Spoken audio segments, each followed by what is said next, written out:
terkait dengan adanya daya beli masyarakat, kami memandang adanya beberapa pembangkitan atau bahkan beberapa perkembangan yang cukup baik dilihat dari beberapa indikator. Kita bisa lihat penjualan retail sales pada bulan Oktober ini mengalami angka yang cukup positif, serta kita bisa lihat juga selain dari retail sales, kita bisa mencermati data IKK dan juga data PMI yang menunjukkan angkanya itu berada di atas level normalnya. Untuk IKK sendiri terakhir di bulan Oktober ini angkanya sudah berada di atas level normalnya, sehingga kami mengasumsikan bahwa dengan adanya pelonggaran pada awal kuartal 4 ini terjadi economic recovery dan juga pemulihan pada sektor retail, Mbak. Sorry. Oke, nah pemerintah ini kan kembali menerapkan PPKM level 3 selama masa libur Natal dan juga Tahun Baru 2022 nih. Artinya kebijakan yang sudah sempat diperlonggar kini diperketat lagi nih. Nah, apakah ini berdampak positif atau negatif nih terhadap sektor-sektor retail? Apalagi mengingat sebetulnya Nataru ini kan katalis positif nih bagi sektor-sektor retail. Oke, terkait dengan implementasi PPKM sendiri, tentunya dapat dikatakan menjadi katalis yang kurang baik bagi si sektor retail, karena pada pengimplementasian PPKM level 3, kita bisa lihat bahwa pergerakan atau bahkan kapasitasnya itu dibatasi hanya 50%, dan juga maksimal jam operasionalnya itu adalah jam 20 waktu setempat. Lalu kita bisa lihat juga dan kita samakan dengan regulasi PSBB transisi kemarin dengan pola penerapan serupa di mana kapasitasnya 50%. Level mobilitas masyarakat terhadap tempat retail dan juga tempat wisata memang terkoreksi, angkanya itu di minus 21,26%. Artinya dengan adanya pembatasan tersebut akan menghambat pertumbuhan dari si sektor retail itu, senilai dengan adanya penurunan mobilitas dari sektor tersebut, Mbak. Oke, justru ada harapan ya untuk peningkatan di sektor-sektor retail. Dan sekarang Mas Rifki, kita akan beralih nih ke pertanyaan sosial media Instagram di @CNBC Indonesia. Pertanyaan yang pertama dari @Vaniar VNT. Beberapa negara luar udah kasih alert nih sampai Maret tahun depan. Apa artinya emiten retail mesti dihindari dulu sampai kuartal 1 tahun depan? Dan yang kedua nih dari Aulia Ibad, saham RANC kayaknya nggak ada geliat nih dari zaman kapan. Kok tiba-tiba di mid tahun ini naik gila-gilaan, kenapa ya? Oke. Oke, boleh Mas Rivi silakan dijawab pertanyaan yang pertama terkait dengan alert nih dari beberapa negara khususnya di luar negeri gitu tahun depan. Ini apakah artinya emiten retail mesti wait and see dulu nih sampai kuartal 1 tahun depan? Oke, kami dari MNC Sekuritas sendiri sebelumnya sudah melakukan rilis terhadap kinerja dari emiten retail, Mbak, bahwa untuk full year 2021 sampai dengan first Q di 2022, level rekomendasi kami adalah overweight, di mana kami mempertimbangkan beberapa emiten dari perusahaan retail sendiri sudah mulai mengadaptasi digitalisasi dan juga mengubah konsep bisnisnya dan bergabung dengan beberapa perusahaan e-commerce untuk membuat omnichannel terbesar dan juga memperluas dari pangsa pasarnya. Sehingga kita bisa lihat juga beberapa performa emiten retail yang pada rilis perdagangan pada third Q ini mengalami pertumbuhan, sehingga kami memproyeksikan di fourth Q ini juga akan mengalami pertumbuhan yang serupa juga sih, Mbak. Jadi bisa untuk membeli atau bahkan mengalokasikan dananya untuk membeli saham perusahaan retail pada area buy on weakness-nya. Rifki, terkait dengan sentimen Nataru nih, sebetulnya yang paling mendulang berkah ini sebetulnya khususnya di sektor-sektor retail mana nih? Apakah justru retail fashion, barang-barang sekunder, atau justru barang konsumsi?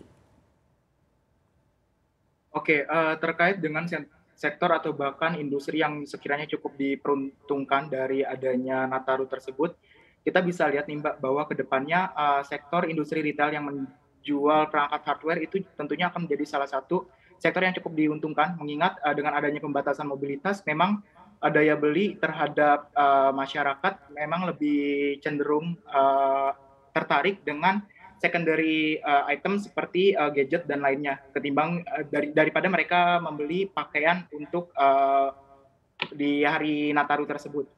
Hal Oke. tersebut kita bisa lihat juga bahwa, salah satunya yang emiten yang memiliki kinerja yang cukup atraktif selama adanya pembatasan sosial ialah Era Jaya, di mana bisa kita lihat Era Jaya mengalami pertumbuhan secara top line di level 34,57% yang mengindikasikan adanya tren kenaikan dari daya beli masyarakat terhadap gadget dan juga perangkat pendukungnya. Serta bisa kita lihat juga selain dari, top line performance-nya, bottom line performance dari Era Jaya sendiri kita lihat mengalami improvement yang cukup signifikan, Mbak. Bahkan pertumbuhannya sendiri sudah di atas 143% secara year on year. Terakhir pembukuan laba bersih yang diperoleh oleh Era Jaya ialah di 719 miliar rupiah. Lalu kita bisa lihat juga ke depannya juga Era sudah melakukan diversifikasi bisnis, bukan hanya fokus terhadap gadget dan juga perangkat keras lainnya. Di satu sisi Era juga sudah mulai melakukan diversifikasi bisnis terhadap industri retail fashion dengan cara membangun atau bahkan menggandeng beberapa sportwear premium dari anak usahanya mereka yang disebut dengan GD Sport. Lalu di satu sisi juga Era Jaya juga sudah mulai masuk ke industri food and beverage dengan membuka Paris Baguette pada bulan November 2021 ini, Mbak. Jadi Oke, jadi secara kalau untuk Era sendiri berarti artinya sudah ada diversifikasi bisnis juga ya Mas terkait dengan prospek dari emiten Era sendiri. Nah, jadi untuk sektor retail, jadi sebaiknya gimana nih? Akumulasi dulu nih, apalagi kalau kita lihat hari ini kan saham-sahamnya lagi pada flash sale ya Mas, atau justru hindari dulu nih? Oke, terkait dengan flash sale tersebut mungkin kita bisa mengambil langkah akumulasi terlebih dahulu karena mengingat window dressing atau bahkan market pada bulan Desember memang mengalami tren yang cukup positif karena kita bisa lihat juga berdasarkan dengan movement di GCI Heatmap, pergerakan dari indeks harga saham gabungan sendiri pada bulan Desember membukukan return yang positif juga selama 10 tahun terakhir dengan rata-rata pertumbuhannya itu di 3,23%. Artinya pada saat koreksi pelaku pasar bisa mulai sedikit chip in terhadap saham-saham retail. Namun perlu digarisbawahi kita dapat mencermati sekiranya perusahaan retail yang dari segi bisnisnya itu lebih resilient terhadap adanya pandemik COVID-19. Dan salah satunya saham yang kami rekomendasikan adalah Era Jaya. Terkait dengan Era Jaya sendiri atau ERAA, kami memiliki target price hingga full year 2021 Era Jaya di rentang harga Rp720. Oh, bergeser nih ke pertanyaan berikutnya.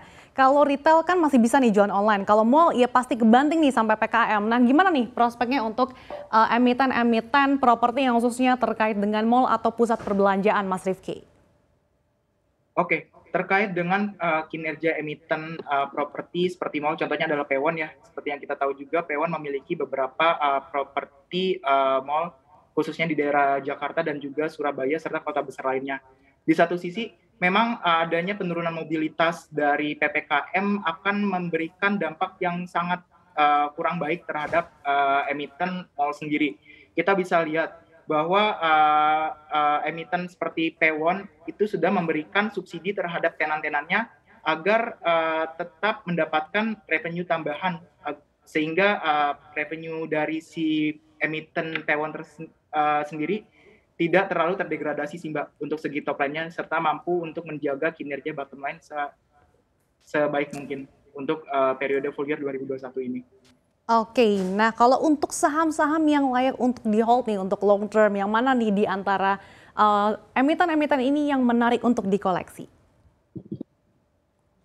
Oke, dari tiga antara di antara PPF, Era dan juga Pewon, kami lebih merekomendasikan untuk yang di hold jangka menengah hingga jangka panjangnya adalah Era.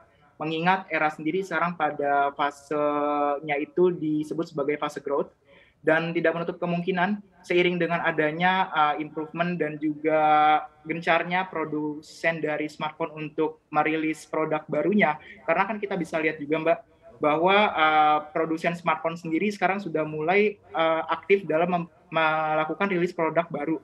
Dimulai dari mid-range smartphone yang awalnya biasanya rilis 6 bulan sekali, ini sekarang bisa mencapai 3 bulan sekali. Bahkan untuk flagship-nya sendiri dari smartphone, dari beberapa produsen smartphone, dari yang awalnya 1 tahun sekali sekarang sudah di-trim menjadi 6 bulan sekali.